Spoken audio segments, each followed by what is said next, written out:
Our This Week in XR podcast is sponsored by our friends at Zapper, the world's leading augmented reality platform and creative studio, with over 11 years of experience working with the world's biggest brands through Zapper Creative Studio.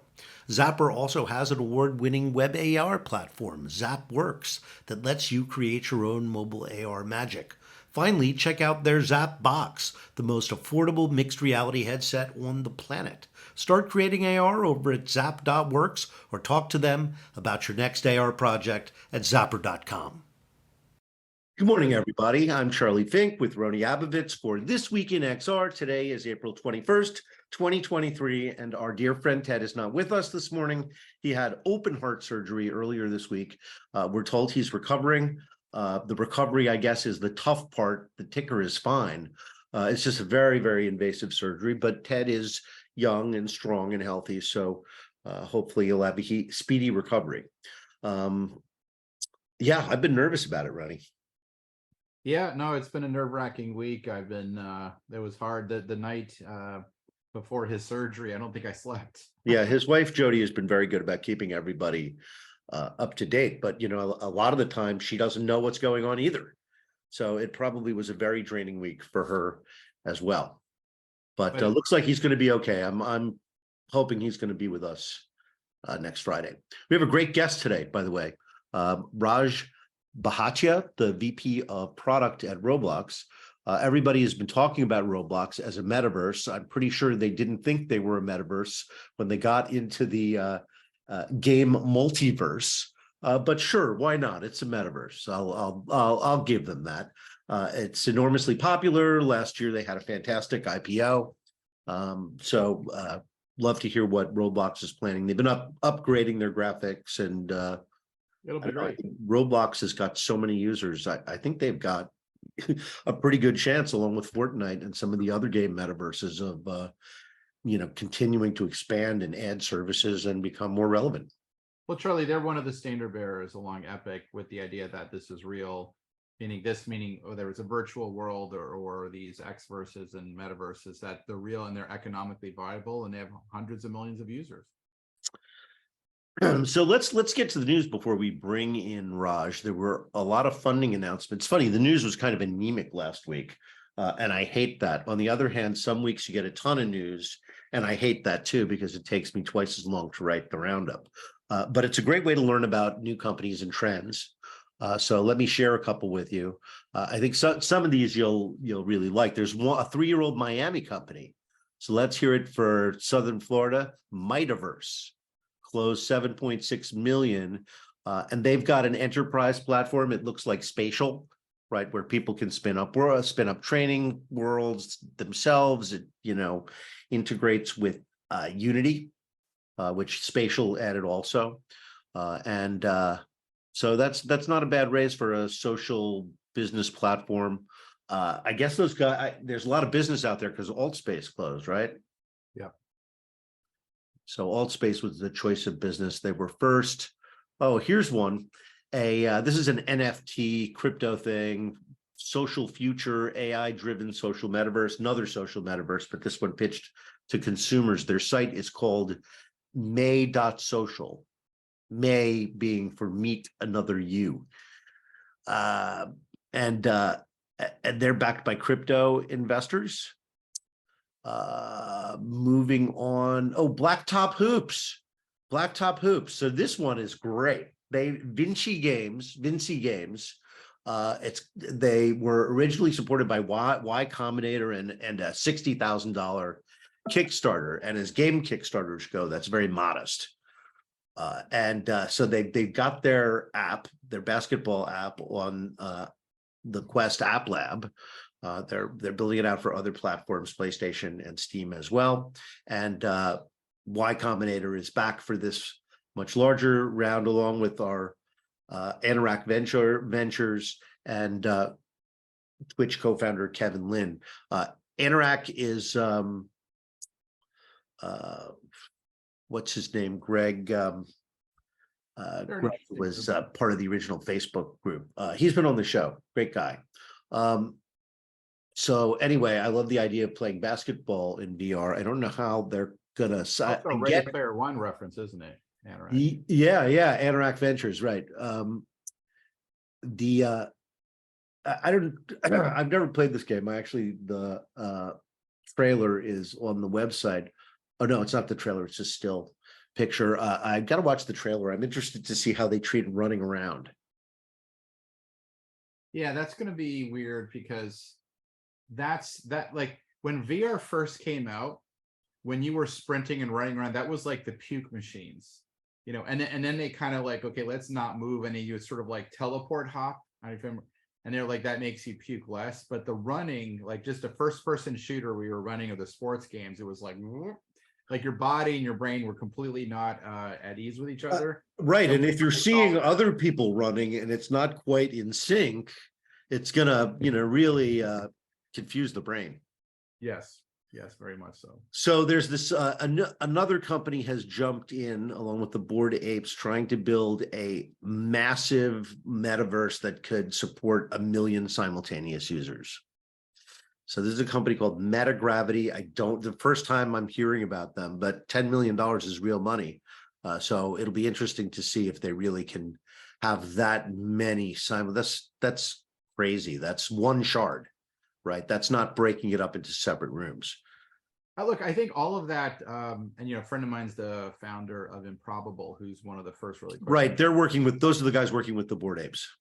Yeah, what's interesting is that this idea of like simultaneous is anticipating a future where that many people actually want to get together in XR. And, I think all that work will pay off. Eventually there'll be something like a Taylor Swift concert or right, a Super Bowl that, 200 million people are in all together at the same time. World Cup 2027. 2030s, maybe. I don't know, maybe there'll be a World Cup 2027 or 28. That's okay-ish. By the way, we have to talk about the Fruit Co. because that's like a lot of noise this week. Fruit Co. The Fruit Co. Okay, go. Fruit Co. Well, I usually call them the Fruit Co because I don't want to evoke the name. But no, the rumors are really interesting about what's happening and what's yeah. Mark Gurman, who seems to be the chief gossip over at Bloomberg, yes. has some great sources inside of Apple. So he really seems to know what's going on. This is not the usual, reporting on reporting. Here's my take is you and I have some common friends, and I've got an array of friends who also claim to have put their eyes or whatever on it. Who knows? Well, Ted says he's seen it. I mean, he keeps too many secrets from me, but he says he's seen it and he is quite bullish. I'm sure they're using some of the Paramount Star Trek IP. What is now in public info is that the Sony 4K OLEDs, if I'm correct, so 1 4K per eye, that's going to be compelling. Like if you ever put your eye on a 4K OLED, that's really, really neat. So if nothing else, the visual experience, it'll probably be the best VR visual experience anyone's ever had. That's going to be the interesting thing. And if the price point's correct, my take, Charlie, and this is, then we'll move on. My take is that they're probably going to announce something, but it take a long time between the announcement to ship, right? They did it could be November or even next year. Yeah, but what they want to do is like get a lot more devs under the team. Right, exactly. They want to stimulate the dev community. They apparently, one of the things that Kerman leaked this week is that you'll be able to bring in 2D apps from the App Store. And again, like your iPhone, everything can run simultaneously. You don't have to quit out of VR chat to go play Walkabout Mini Golf. It'll be interesting. Like, do you think it will revive the VR side of things? Well, it ain't gonna hurt. It ain't gonna hurt. I mean, I think it's gonna be pretty compelling, but that's me. The other one that was really interesting that leaked, I think, in the last couple of days was Humane. I think one of the founders gave a TED talk, and it's a extended reality device, but really different in the sense that he's wearing a little computer, I guess, in a pocket on his chest, and it projects like what looked like a monochromatic thing onto his hand. There was chatter all about it over the last couple of days. I have to look that up. I got sent a press link to the video feed from Ted. Ted always gives me terrible FOMO. But what's interesting about you'll see Humane, but I think what's interesting for our listeners is that what people thought it was, it is. People were like tracing it back. Lots of really good folks. I think Helen Papanegas, I'm not saying that right. Papagenis. Papagenis. Yep. She published something a year ago about that it's really related to some kind of MIT project from like the late 2000s, 2008, 2009, and which kind of seems just like it, but it seems like that's kind of what they're doing, which was this wearable project onto the world with computer vision and sensing. So it's like, it's almost like what Jerry did with Tilt 5, where instead of projecting in your eye, she projects out. Yep. Here they move the projector over here, and now you project it onto your hand as the screen. Right. Well, but you still need the projection surface. She's using that mat. Yes. And so, you know, you could so you could see using a hand, right? You could also, since it's using computer vision and hand tracking, you just flip your wrist over and there's like a virtual wristwatch. Yeah, basically. So I don't know, it'll be interesting to see when it comes out. I'm sure you'll see them around the valley. And I have posited, I'm interested in your perspective on this. I have posited that wearable all day, every day AR may start out not with glasses, but with spatial audio and earbuds and sensors. So you have many of the sensors you would have in a head-mounted display, but in a much more frictionless form factor. And again, is most of what you need visual, which is sort of interrupting what you're seeing, or is it oral, like your trains on time? But most of all, what AI would do is become aware of who you are and where you are and what you're going to do next. So it has proper context to offer you assistance. So no, it sees in your calendar you have to leave work. It gives you a reminder. Does it need to be visual? So I think that's possible, that's something that's going to unfold here. Well, Charlie, if you think about who's best positioned for that, it's probably Apple, right? People already have their AirPods in most of the day. And if you had like exactly take what they're already doing, right? Take what they're already doing. A little buzz, right? Think about a tactic feedback on your watch and then you're listening. So that might take care of a certain amount of notifications and guidance. You know, I think they're going to play in that space. So I'm excited. We've been waiting for this for a long time. I'm sad that I'm going to have to go out and spend $3,000. But I hope if everything they're saying is half true, it'll be great. So we will see. I mean, I can't recall a product that has had this long an incubation time and this much hype about which we've known so little. Snapchat had their Snap Partner Summit this week. So, you know, the end of last we left the Snapchat story, their stock was being beaten to a pulp and they were firing, you know, whatever, 15 or 20% of their company. You know, they had been a pretty high flying stock and exciting company. By the way, user growth continues. They have 750 million unique users. So, you know, that you're starting to get into Facebook territory when you're talking about like a significant portion of the planet. And apparently everybody under 25 years old uses it, like 90% of that demographic. So they're trying to add, I mean, one of the reasons they're so beaten down is this is a terribly soft moment for the ad market. It's not 2008, but it ain't great. When times are tough, people buy less stuff. That's the way it works. Well, like Charlie Evan, I've known him for a long time. He's a friend of mine, so I'll say everything with that bias and grain of salt. But you know, back in September 21, they were close to $100 billion market cap company. Then they dropped to close to 10. I think they're around 16, which is still kind of amazing, right? Yes. Like, you're in college, you build a company worth 16 billion. Can't complain about it. You know, it was 100 billion at some point. I think the issue is this. I think TikTok caught them and Facebook by surprise. So TikTok really became the place of attention. And when you talk to people who are buying the ads, like I've been in a number of interesting projects and where they're putting their money, it's like TikTok gained the attention and became the cool new club. It was like the cool new band. So Snap was where you were, and then TikTok pulled them over, and Snap's still trying to like reinvent itself to be cool again. And I think that was one of the pieces. Like if you're going to put your money somewhere, and then on top of that, you've got all this storm on AI, all the uncertainty around tech. And there's all this like push on like, what are people doing with user data? So and all of that. But the other stuff I've heard from analysts is that it's about scale. Our subscale players who are less than 100, more than 10, a lot of people, a lot of the big investors are like sort of, well, you should be acquired or what's going to happen to you, right? Because the super scale players are like hundreds of billions, trillions of dollars. So it's kind of like that weird middle. And it sounds strange to be worth tens of billions and you're in the weird middle, but this kind of somewhat subscale, like what happens? Like, do you acquire your way somewhere? How do you really bust open?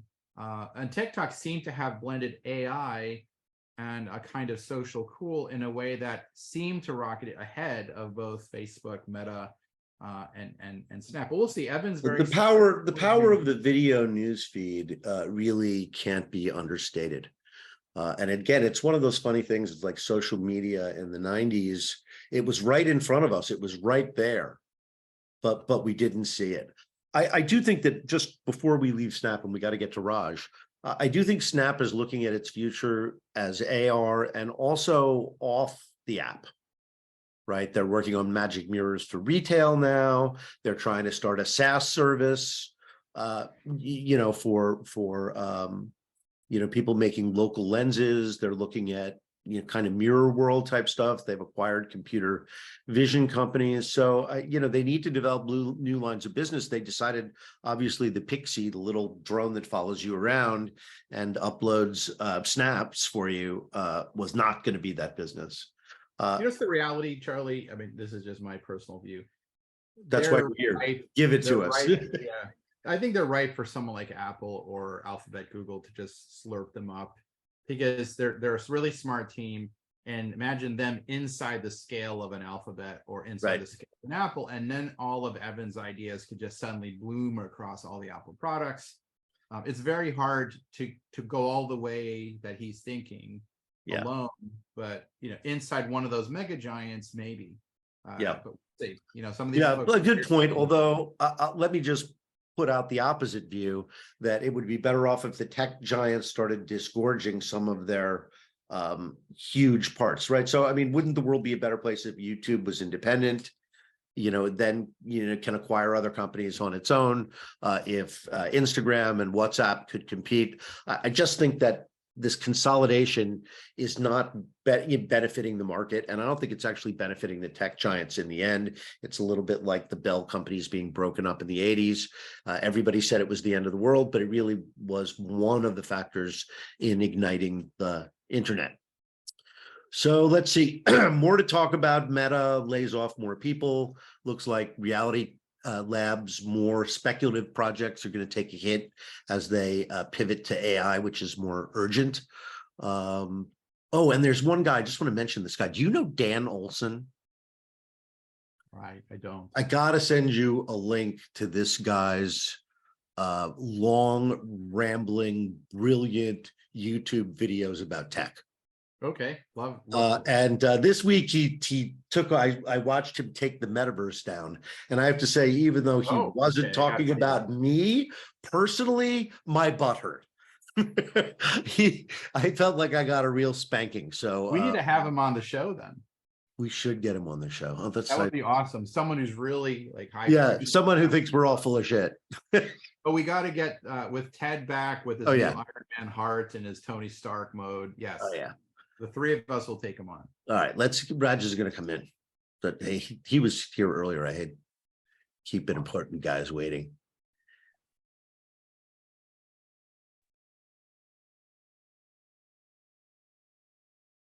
Hello, Raj. Hey, how's it going?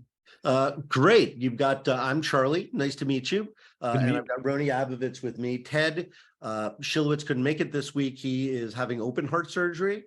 Oh, no. So, our thoughts go out to him. It sounds like he's on his way to a full recovery. So anyway, welcome. We're excited to talk about Roblox.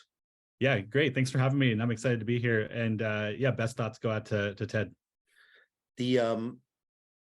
I guess the news recently has been Roblox avatar upgrades and other graphic improvements. Yeah, definitely. We're really excited about a lot of the things that we've been doing over the last year on avatars. In particular, I think when we think about avatars, it's a big part of self-expression on the platform, and that self-expression and identity are cornerstones of our community. So our users increasingly view their avatars as an extension of their real life identity when they socialize, meet, spend time with their friends on the platform. So as you mentioned, we're kind of continuously building out our avatar system, and our goal is to enable infinite possibilities for creativity and self-expression on the platform.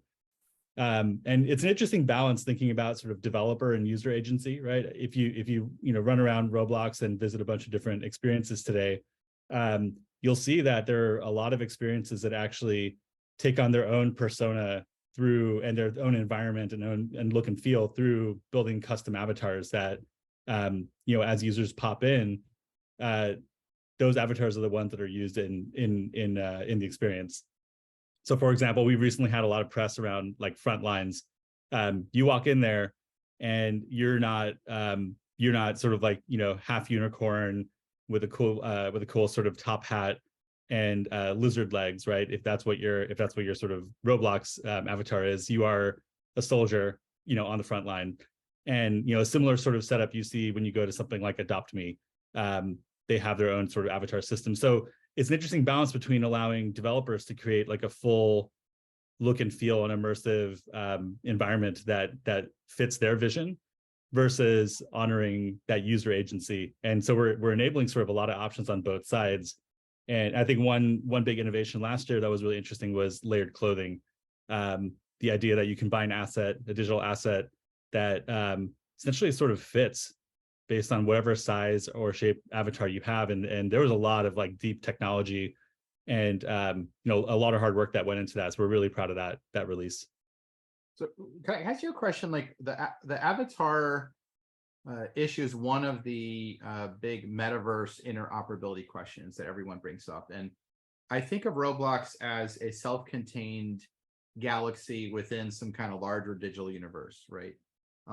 And the real question is like, what's your motivation to have an avatar someone buys in Roblox or makes in Roblox, and then go over to like Meta, and then go to Epic, and then go to Activision? And like, is there any, like, everybody thinks there's going to be this interoperability, but I haven't understood why the companies actually want that.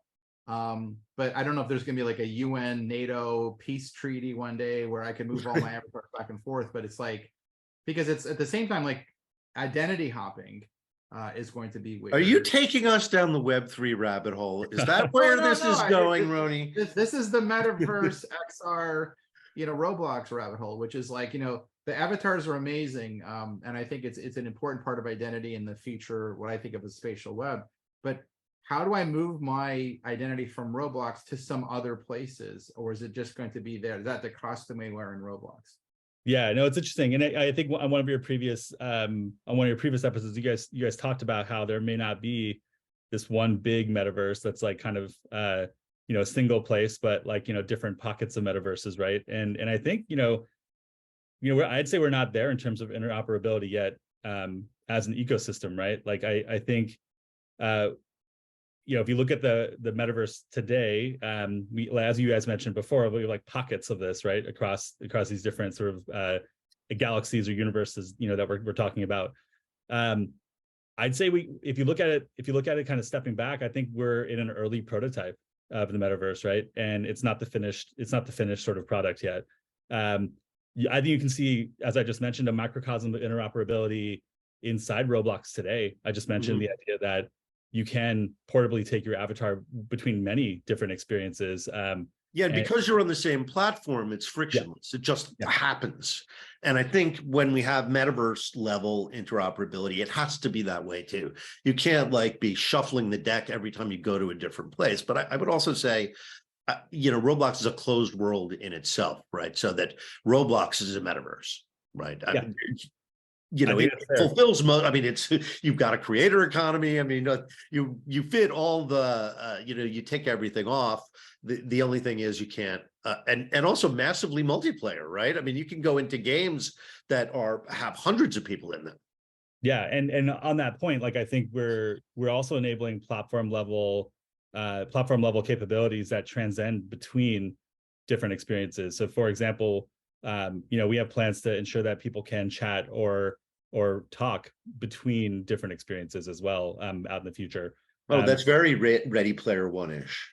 Yeah, and what I would say is, like, I think if you step back, like generally interoperability comes a lot more with more mature technologies, right? And again, as I mentioned, we're early stages of development, but I think the future there could be really interesting. There is a standards forum where they're trying to establish how that's going to work. To me, the idea that your identity can ride along with you and not belong to the platform and serve as a kind of universal sign-in, right? Because that's a huge piece of friction just on the 2D internet. I think also part of what may be happening here, I'd be interested in your perspective, is that the internet was built to be asynchronous. That is what is good about it. I get an email, it's instant, but I don't have to answer that minute. I get a message, instant message, which says, can I call you? So we're interrupted less often. Well, I could argue more often because you're always constantly checking for messages. But I think that part of the difficulty from a technology standpoint is that we built this giant world scale asynchronous platform because we wanted to be free of the tyranny of synchronicity. But now we're saying, there are a lot of benefits to synchronicity, and we're too far apart from each other and we need to be closer together. We crave that. So we need to be simultaneously present with other people since our lives have become digital. And the metaverse is kind of an answer to that, but the technology to do it, this is not part of the idea of the internet as it's been constructed over the past 30 years. Yeah, definitely. And look, I think if you look at sort of the first sort of like eras of the internet, you were able to accelerate communication that used to take days or weeks because mail traveled from point A to point B, or documents traveled from point A to point B over time, or you didn't have access to a phone right away, et cetera. But you had this sort of acceleration and ease of delivery and receivership of communication, right? And you're right that first paradigm was enable communication that's supports like asynchronous and deep sharing of full information. And when you saw the mobile phone and the mobile era sort of accelerate, now all of a sudden you didn't have to be in front of a computer terminal. You had a computer terminal in your hand, and then we accelerated technologies on top of mobile as well. I see what we're building here with a human co-experience platform as filling yet another gap where if you can be synchronous, and Roblox's vision around our universal app and being available everywhere for anyone at any time, will enable that sort of synchronicity when it's needed and when it's wanted. I don't think it'll be interesting to see how it plays out in terms of how much pressure one feels. Like when social media had its like full round, people all of a sudden felt very they felt very compelled to be online watching the feed all the time. I think there's a danger of that with how the kind of the rich interaction that we're looking to enable through this co-experience platform and the metaverse in general. But I've hoped that there'll be graceful ways to sort of not engage and put it down when it's something that you don't need to be engaged with. Can I ask you a question? When do you think the bulk of the users are not on a laptop or phone, but on something, whatever comes next? Like, do you think that's this decade, next decade, or never? And does Roblox prepare itself for like what that ship? Apple's going to ship something, maybe. Meta's spending, I don't know, 10, 15 billion a year trying to churn through stuff to build like the thing that's going beyond the PC and phone. Like, what's your take on it? And when does Roblox like really hug that or adopt it, or does it not do that? Yeah, no, it's a good question, and we get this question a lot. Yeah, and I'll go into it again. Like, I think for us, we really do want to be on every relevant device where users will want to have access to the metaverse and to human co-experience. And to date, that's been PCs, mobile phones, tablets. I think you see it in the world today. But we have a vision where as soon as anything is mainstream, as soon as anything is relevant to a wide array of humans, especially around communication, collaboration, play, work, we want to be there, right? So I can't speak sort of directly about some of these things, but I will say that for all the relevant sort of hardware that we think is coming up, we're thinking very actively about it. And to your main question, when will we see that leap? It's interesting, like the some of the hardware you're talking about is really expensive, and I think even the upcoming discussion around sort of and rumors around what Apple's going to release, it's going to be a pretty expensive device. So not really sure what kind of mass adoption we'll get in this early stage, but I imagine it'll follow some sort of adoption curve like we saw with the iPhone, for example. What's interesting, Raj, is that I'm friends with Neil Stevenson. He worked with me for many years. One of the things that really surprised him was the mass adoption of 3D worlds, like the kind of metaverse worlds he imagined back in Snow Crash when he wrote it, not needing wearables to become mass scale, but somehow like the PC accommodating and tablets and phones accommodating those things, which was like very surprising to him. But then he realized somehow people can access those mass 3D virtual worlds through a 2D laptop, and it's like very persistently strong. Maybe because it's ubiquitous. It's not exactly clear why that is. But you guys have you're one of the existence proofs that perplexed Neil. So I think that's maybe a tribute to the staying power of the television or the 2D screen. Yeah, very, very stubborn. It doesn't want to give up the ghost. No, and I think we're very deliberate in that, right? Like if you zoom all the way back, Roblox is native 3D, right? Where it's immersive by definition. At the very, very core element, it's backed up by 3D objects that are created in the most popular modeling software packages. Then they're luified with script. And then there's a really deep and real physics engine underlying that, right? So inherently, everything that you see through that 2D screen is actually a 3D rendered experience. And so we feel like we've actually accomplished quite a bit of that immersion through the phone, through the desktop, et cetera, and would be ready to move forward into anything that is more 3D immersive native as well. I'll tell you what, I want to give you guys a huge amount of credit for is that when you think about the emergence of Roblox, Minecraft was already huge. Microsoft buys them. How could you possibly compete with the behemoth that's Microsoft? And then you've got like all these super high resolution AAA games from Activision and Epic and all that. So the lower res graphics, and then you're fighting the Minecraft cult. It seems if you went back, I don't know, 7, 8, 9 years, it would make no sense for Roblox to be this good. But you're VP of product, so like the finesse of how you built it is a really interesting story, because unafraid of the big giants, you didn't need the highest resolution and you didn't need new fancy devices, yet you built a gigantic community and a very valuable company. So there's something in that like subtlety of how to build something, which is a great lesson for any groups looking in. Thanks, and to everyone else's credit, I've only been at Roblox for like 10 months. I know. I was going to ask you about that because you've had such an amazing journey. I was reading over your bio before the show, and we could spend the whole show talking about your resume. So I didn't jump on other stuff at first, but it's like you're like the Zelig of the past 15 years of internet development. So you started out at IBM. Can you tell the listeners your journey and your story? Yeah, definitely. So growing up, I mean, my dad got me a Trash 80 when I was like 5, and I was coding in BASIC, trying to figure out how to build something interesting and useful, recording things to tape recorder essentially. But that sort of like lasted with me all the way through undergrad, where I was like really deep into computer engineering, computer architecture. And early on, I wanted to work on something that I thought would help humans make something in the real world better, right? You take something about real world process and real world activity and tasks, and you make that better with technology.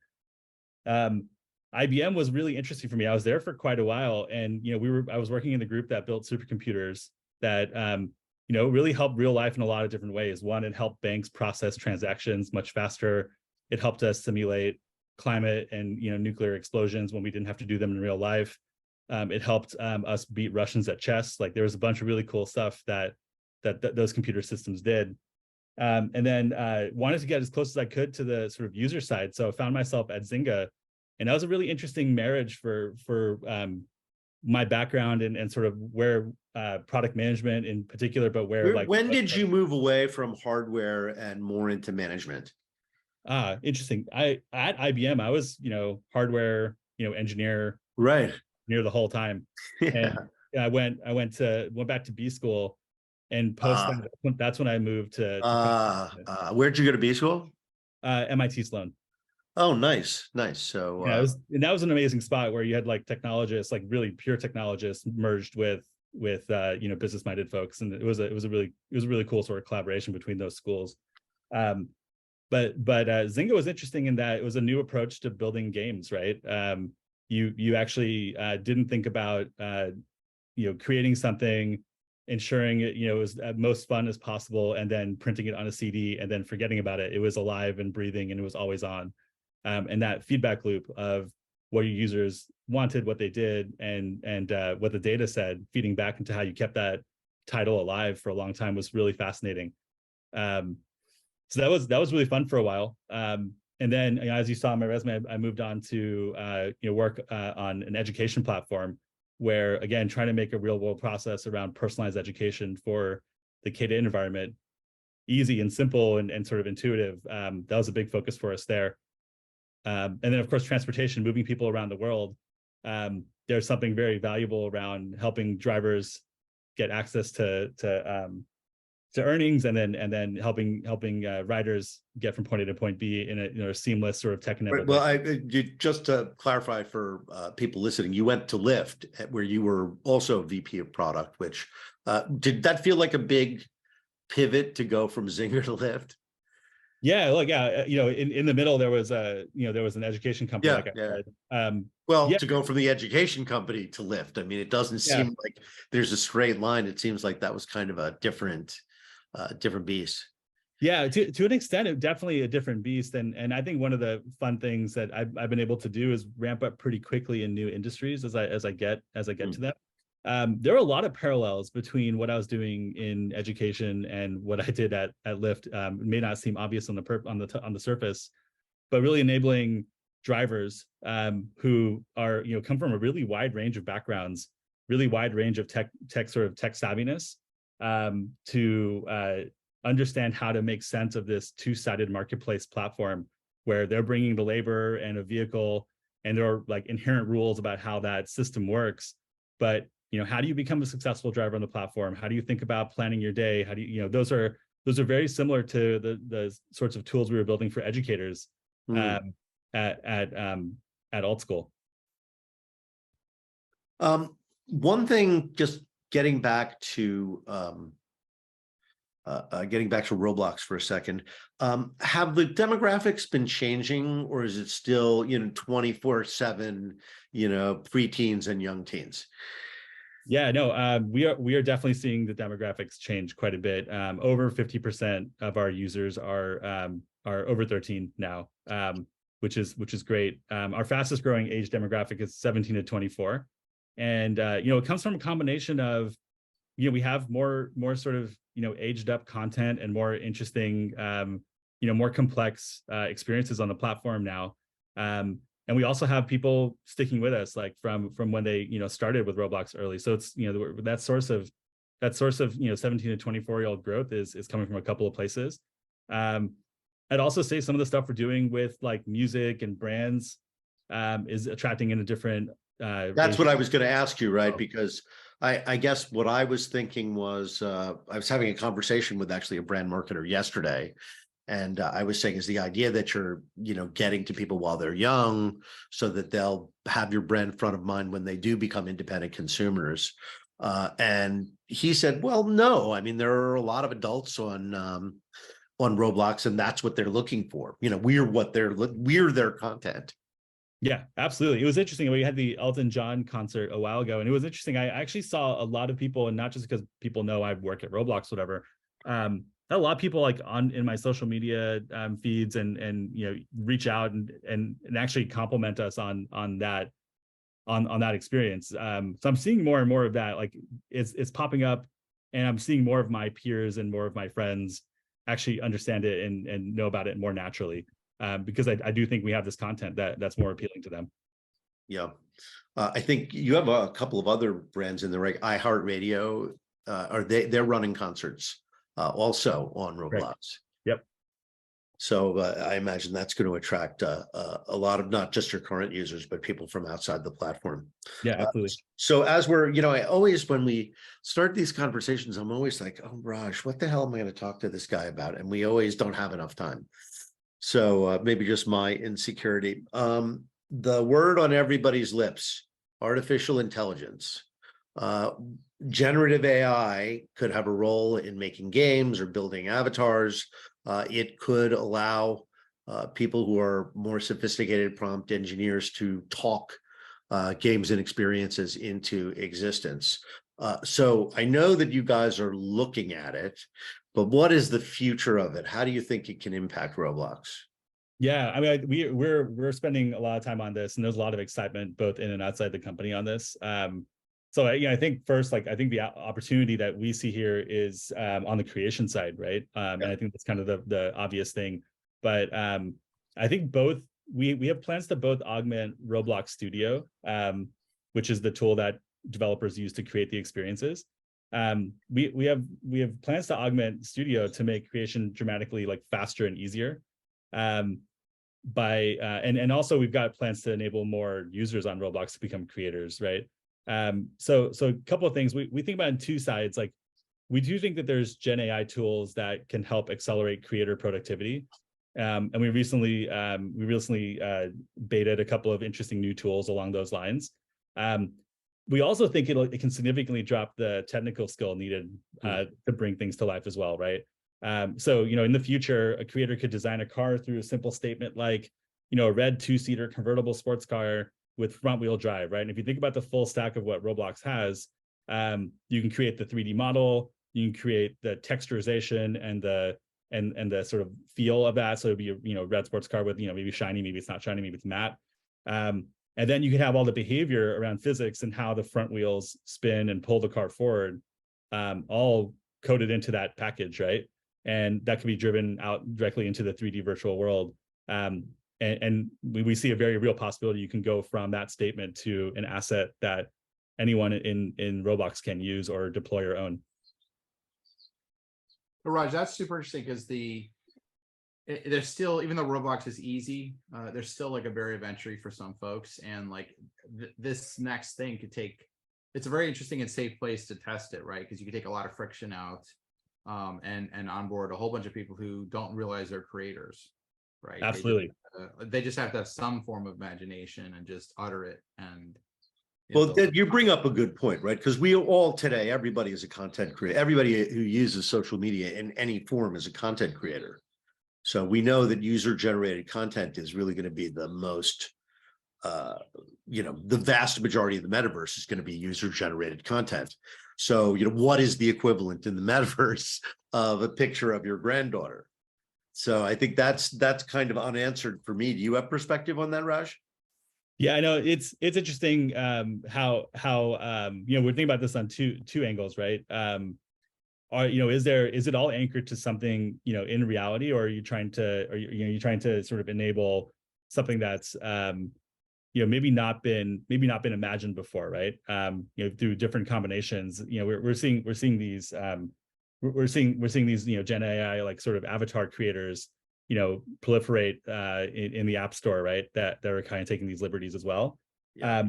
But the goal is to enable basically anybody on the platform to create something that's in their brain. And you see this today, even with how avatars are created. People have a really wide range of options, and the creativity and the explosion of what people can do on the platform is already there. So I think there's this innate desire there. The other part of what I was going to mention, though, is we're also actively thinking about how this technology could enable, copying and sort of stealing of ideas as well. So there's a lot of investment on ensuring that things are both safe and original. So one last thing I wanted to bring up was this week Meta announced that they were going to allow people under 18 into Horizon Worlds. Now now the age is 13. Of course, if any user of Horizon Worlds knows that it's overrun by 10-year-olds from all over the world. And it actually renders a lot of their social spaces unusable. I mean, you could run around muting people, but if you're outnumbered, you don't belong there.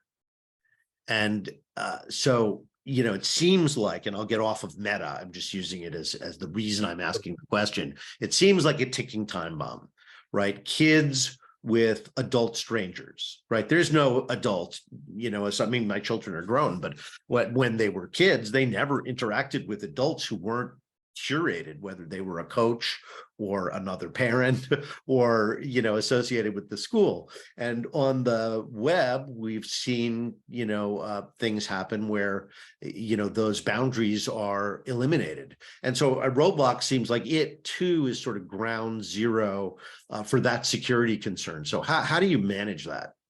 Yeah, there's a few aspects to this, and it's a really interesting topic, and one that we spend a lot of time on, actually, as you can imagine. So stepping back, right, like Roblox, we're trying to enable human co-experience in this 3D immersive platform. We do think that communication is a super key piece of this. And our vision is that people experience the full spectrum of social interactions on Roblox, and that communication in Roblox mirrors all the ways you can communicate in the real world, right? And there's some aspects to that I think help with this, but it is nuanced, right? There's three pieces here. Like first, that communication capabilities being rooted in the ways that we communicate in the real world. The idea that I can understand tone, I can understand your facial expression, that I can see if I say something that hurts you, if I can walk away from you, I'm uncomfortable. Those things need to be enabled in the platform, and we're working on things like that. I also think the interesting thing is that because you're digital, you're not bound by the limitations of physical reality, right? You could essentially be talking with someone that's in a totally different experience, and managing that, and also keeping that something that you have control over, and something that you feel like you can protect yourself in, right? But the third one is, and this is kind of core to like why some of these social systems on Roblox are not as developed as other platforms yet. We take digital civility and safety like very, very seriously. It's we hold up releases, we rethink products, because we're not seeing the levels of civility and safety that we would expect. So of all the things that we work on, this is probably the thing that we have the most eyes on. And full range of things like, can we enable actual better connections so people are inherently not going to say the mean thing that they know they're not going to have any responsibility for or consequences around. That's one. And then two, our moderation tools and our report tools and our moderation capabilities are getting better every day. Well, Raj, that's about all the time we have this morning. It was great to meet you, and your insights really, really interesting. I learned a lot, and best of luck to you and Roblox continued success. I know you guys are serving hundreds of millions of people, so hopefully you'll keep growing, and your metaverse will show the rest of us how it's done. Thanks for having me. This is a great conversation. Awesome. Great work. All right, thanks everybody. See you next week. Bye.